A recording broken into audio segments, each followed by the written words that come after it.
Hey guys, so my name is Beth, and I'm going to be talking to you today about pragmatics. And my PowerPoint will be attached in iLearn on the discussion board, so you're more than welcome to follow along with the PowerPoint as I'm talking, because that's going to be kind of what I'm using the basis of everything on is the PowerPoint. So yeah, let's get started. Let's talk about pragmatics. So, what is pragmatics? So, this first slide, I have a quote on here from Britannica.com, and it says, "Pragmatics is then the study of how both literal and non-literal aspects of communicated linguistic meaning are determined by principles that refer to physical or social context, broadly constructed, in which language is used." And so that's basically just a really long-winded way of saying that pragmatics is the part of linguistics that focuses on the context in which language is used. And so the picture that I have attached to the slide is pragmatics at the top, and then it's a picture of an elderly couple, and the lady says, "That's not what I meant when I asked you to carve it," and it's a turkey, and it looks like it was carved like a pumpkin. And so from what it seems like, the man, he understood the semantic part, which was to carve the turkey, but he lacked the pragmatic part, the social context part of understanding that for, looks like maybe Thanksgiving, when they say carve the turkey, they mean to cut the meat off of the turkey, not carve it like a pumpkin. So the next slide, I want to talk a little bit about pragmatics versus semantics, because I feel like there's a lot of there's some overlap in between them, and sometimes people get confused as to which is which. So pragmatics is when you're looking at the words and the grammar in a sentence, but you're using the context with it. And then with pragmatics also, the listeners, they define the meaning of a sentence based on like other clues that they're given, other like other context clues. And then it also focuses on the inferred meaning given to the speakers and the listeners. So the idea that someone may have in their head will pragmatically affect how they understand a sentence or a phrase. Whereas with semantics, the meaning of the words in a certain language, it's looking at just the meaning of the words in a certain language and their meaning within a sentence. And so with that, it's just looking at the grammar and the vocabulary given in the sentence. So if you were to be given the phrase "crack the window," so crack the window, that semantically that means to in both situations. So if you were to say if someone were to say, "Wow, it's stuffy in here," and you were to say "crack the window," that would mean that you need to go and actually open up the window a little bit and give let a little bit of air flow through. So pragmatically, that's the understanding of crack the window. But then let's say you were with your friend and your friend was locked out of his house, and he has to crack the window in order to get into his house. So crack the window, semantically, they're the same thing, but based on the situation that was given, whether it be the stuffy room or being locked out of the house, that varies pragmatically. And so I like this next picture. It's this guy who tweeted something, and it says, "Your greatest weakness," and as a question, and it says, "Interpreting semantics of a question but ignoring the pragmatics." And then the person says, "Could you give an example?" And he says, "Yes, I could." So semantically, he's answering the question, "Could you give an example?" He's saying, "Yes, I could." But he doesn't understand pragmatically that when you're saying, "Could you give me an example?" that they're actually asking you to give an example, not just saying yes or no. So I thought that was kind of funny. And so the next slide is focusing on the importance of learning pragmatics. And so pragmatics, it helps students to figure out the meaning of language from a more broad intercultural aspect. And so with that, pragmatics varies from culture to culture, which we'll talk about that in a little bit. But when students understand the pragmatics, they are able to communicate better with people of different cultures. And so that is something that will really help ESL students and really anybody who's learning a second language, not just students, but even college age or adults who are learning another language. And so one of the issues with pragmatics is that there is not a standard way or a pattern to learn it. It's something that you just kind of have to be around enough in order to pick it up, whereas with like with syntax or with grammatical things, there's a certain order, there's a certain structure to them. Whereas with pragmatics, it's something you just have to kind of get. You have to be around it so often in order to get it. But there are some strategies that you can use in order to help children learn pragmatics, because it is a really complex thing for them to try and learn.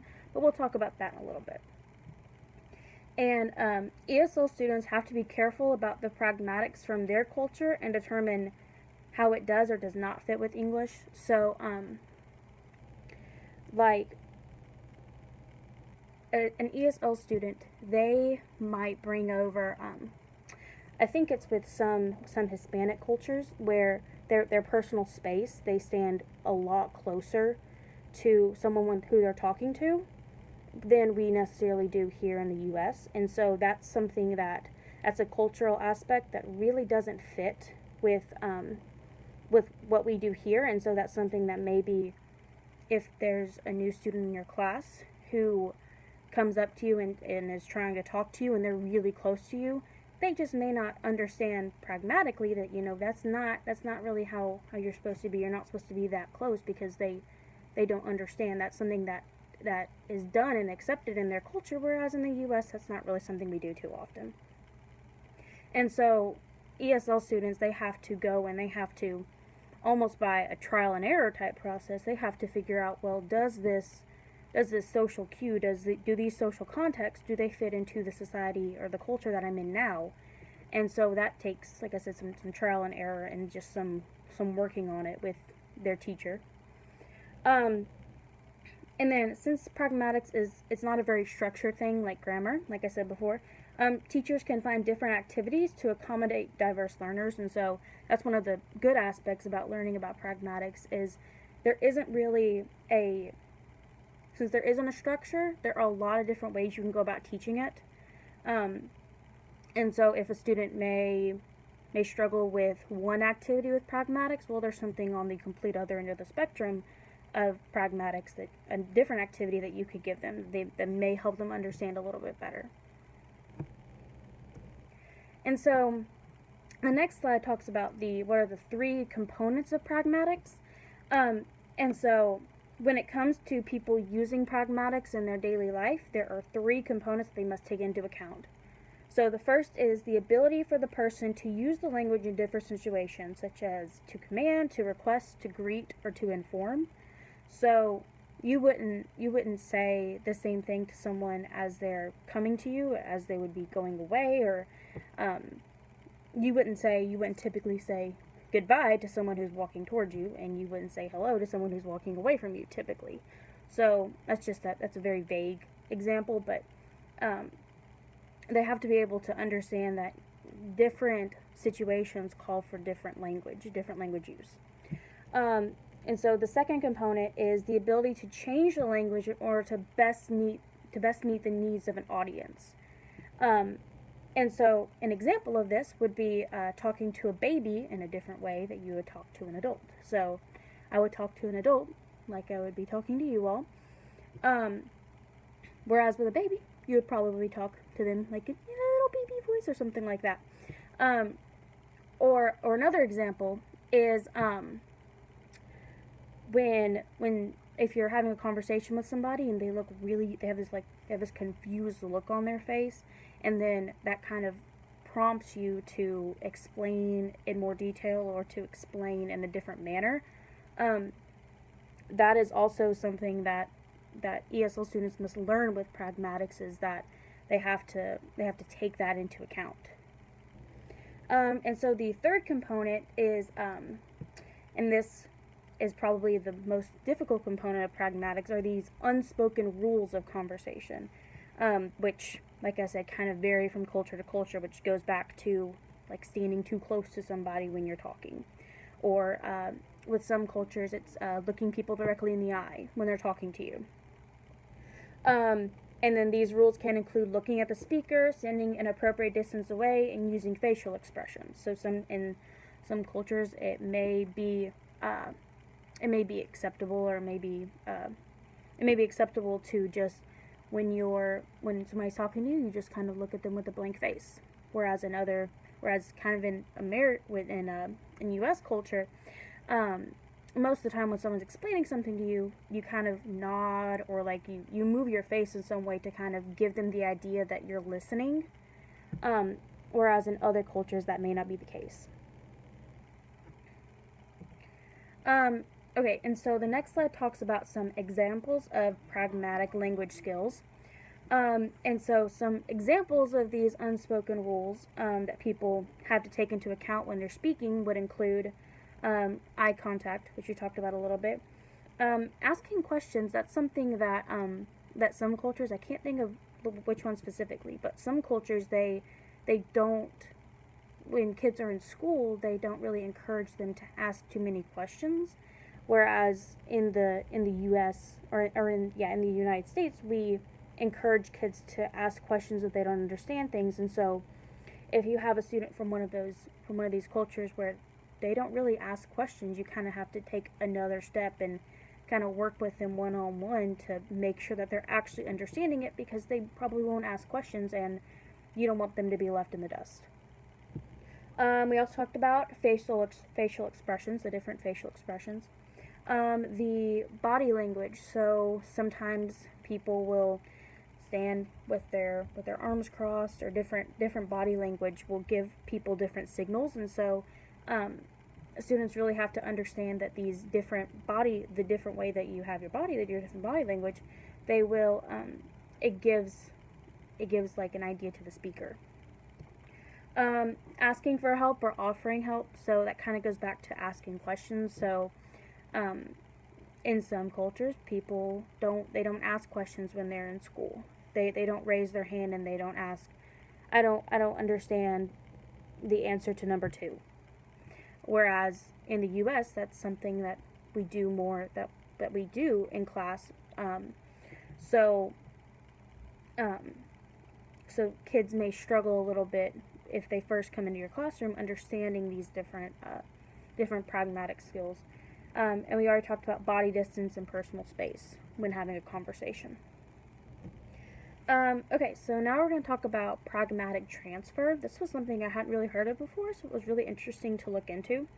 So pragmatic transfer, it occurs when a speaker falls back onto his or her native language, social cultural norms, when speaking in their secondary language. So that basically means that a student may be learning about,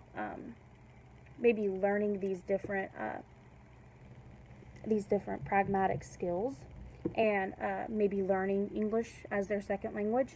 But then as they're learning, or as they're speaking in this secondary language, they kind of start to fall back to these like pragmatic norms from their culture.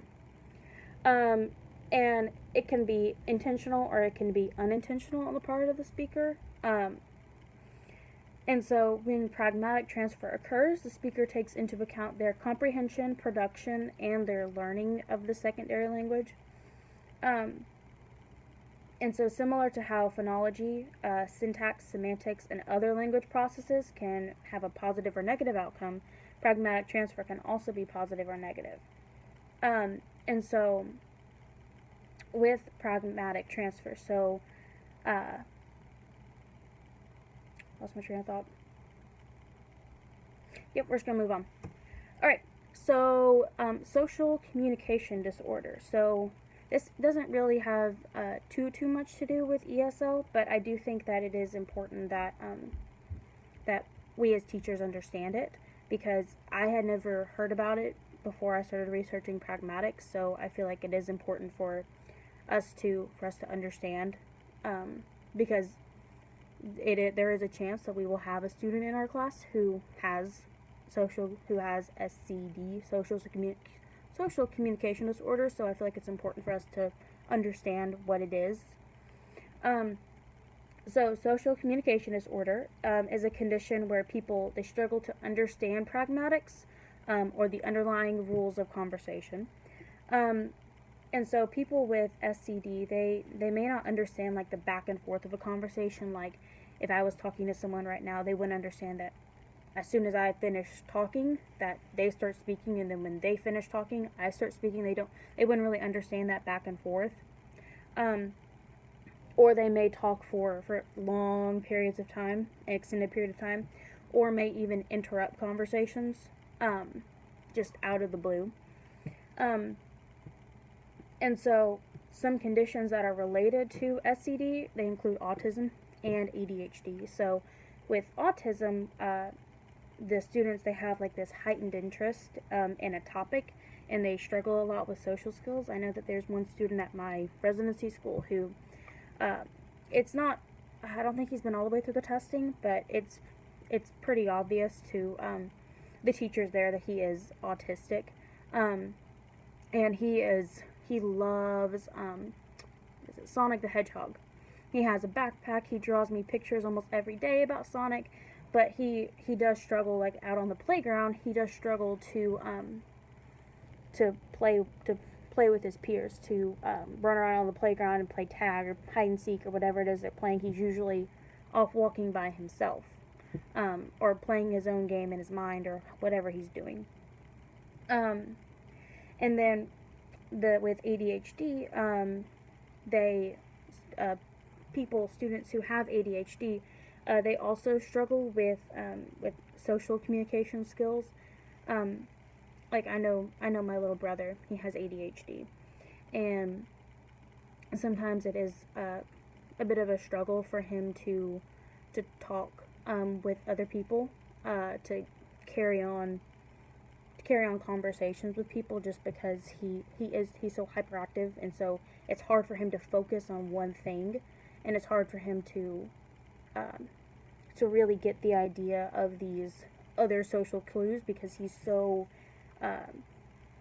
there's so many things going on in his brain, and so it's sometimes hard for him to pick up on these pragmatic or these social communication skills. All right, and so now we're going to look at the impact of pragmatics on ESL students. So, pragmatic differences between languages can lead to negative transfer, which is when the second language learners apply rules from their first language to their second language, when those rules do not work in the second language. So, so that's basically saying that, so for example, saying give me the paper in Arabic is accepted and preferred. So being that direct, saying give me the paper, like that is an accepted and that's a preferred way of saying it in the Arabic language and Arabic culture. But in the U.S. in English, it can be seen as harsh or rude, because most of the time you say, can you please give me the paper? Make it more of a request. But in Arabic culture, that may be the norm, and that's accepted, and that's the preferred way of speaking. And so I found this next part really interesting. It may take people learning a second language 10 years or more to learn the pragmatics of that language, despite the constant exposure to the language. And so that kind of made me think about Bix and Calp, how I believe it's with Bix, that's the basic, it's like the social language part. I believe that can take 2 years, whereas with Calp it takes 5 to 7 years. That's the academic language. But then with pragmatics, it takes even longer than it for pragmatic skills to develop. It could take 10 years or more for certain pragmatic skills, for someone to pick up certain pragmatic skills. Whereas with Calp, they most of the time they can get it within 5 to 7 years. With Bix, it can take about 2 years. But with pragmatic skills, it can take upwards of 10 years for people to actually understand the pragmatics of a language, which I found that really interesting. I'm glad that I learned that. And so textbooks, they do not include much information about pragmatics, and some ESL curricula does not really include much instruction in pragmatics. So because I don't know for sure, but I can speculate that part of the reason there isn't too much in like direct instruction on pragmatics is because it is so it's not so structured. It's just like underlying meaning of things. So there may not be a textbook on pragmatics because pragmatics really isn't something you can learn from a textbook. It's something you have to experience more from being exposed to the language and using the language and talking to native speakers of the language. And so, continuing on the next slide, failure to adhere to these norms may lead to unintended consequences and unequal treatment of the speaker. On the other hand, culturally appropriate choices when interacting with different subgroups will potentially lead to more positive experiences, increased motivation, and appealing outcomes for learners. So, this is saying that when they adhere to these social contexts, to these social norms, they're more accepted. But then when that doesn't happen, that can lead to some unequal treatment of the speaker or some potential unintended consequences for the speaker. When students are able to successfully use pragmatics in a situation, it can help them feel more accepted and secure in their language use. So it's like a motivation thing. Incorrect or inappropriate use of pragmatics can lead to harsh criticism or judgment on the student. So despite the fact that the student is still learning about pragmatics, and it can take upwards of 10 years to actually learn about pragmatics, there can still be some harsh criticism or harsh judgment on the student. Probably, I would hope not in the school setting, but in a social setting outside of school, I could unfortunately see that there could be some harsh criticism or some harsh judgment on a student who may not understand the exact pragmatics of using English in the U.S. Okay, so some strategies to help students develop their pragmatic skills. One of them is role-playing. So the teacher gives the students different role-playing cards that list a situation, a complaint, and a request. So an example of a situation would be your next door neighbor is having a loud party with really loud music. And so your complaint is that the music is too loud, and your request is to please turn it down. And so the students will work in a small group to kind of role play the situation. Maybe someone will be the noisy neighbor, and someone else will be maybe one of the party goers, or however you divide up the role playing. And then they will practice it in a group, and then they will then they'll practice it in front of the class, and then the teacher that will help the other students and the teacher to kind of understand where each of the students are in their use and understanding of pragmatics, but it also gives the students some real life application of the pragmatics. And so give the students a variety of situations and social settings, since pragmatics depends on context and social status. So with this one, with the situation about the party, that may be someone who's just a middle class American or something like that. Whereas with a different social status could be maybe a doctor, a lawyer, or a politician, or something like different social statuses and different contexts, because in their life, these ESL students, they will come across different people of different social statuses and in different contexts. So it's important for them to get as much practice as they can in these different contexts and with these different social statuses. And so the students perform it for the class, and then the teacher will lead a discussion about the student word choice and their reactions to each of the situations. So that's one strategy that you can use. And another strategy would be, it's called speech acts. So speech acts, they're the most basic unit of communication, such as requesting, informing, or complaining. In regards to complaining, there are 4 strategies that can be used when complaining. There's initiate and explain the purpose. There is a complaint, a justification, a request. And then depending on the situation and context, not every conversation will include all 4 of these strategies. Will not a situation may not include a justification. It may just include an initiation, an explanation, a complaint, and a request. And so speech acts, they're very important for helping teachers establish the pragmatic ability of ESL students. So it will help the teacher kind of provide a baseline for how the students, how much the students know about their pragmatic ability.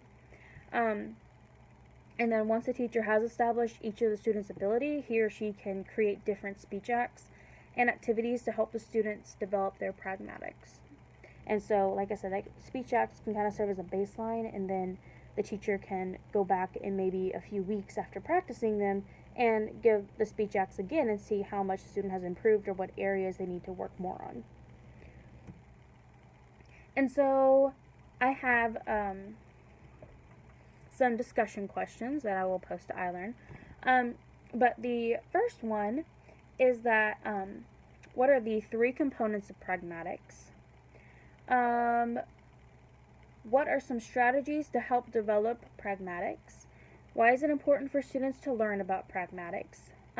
Compare and contrast semantics and pragmatics. And then, what are some examples of pragmatic language skills, and why do you think it is important for people to adhere to these, quote, unspoken rules, unquote, about language? So thank you for taking the time to watch my video, and thank you in advance for answering my discussion questions.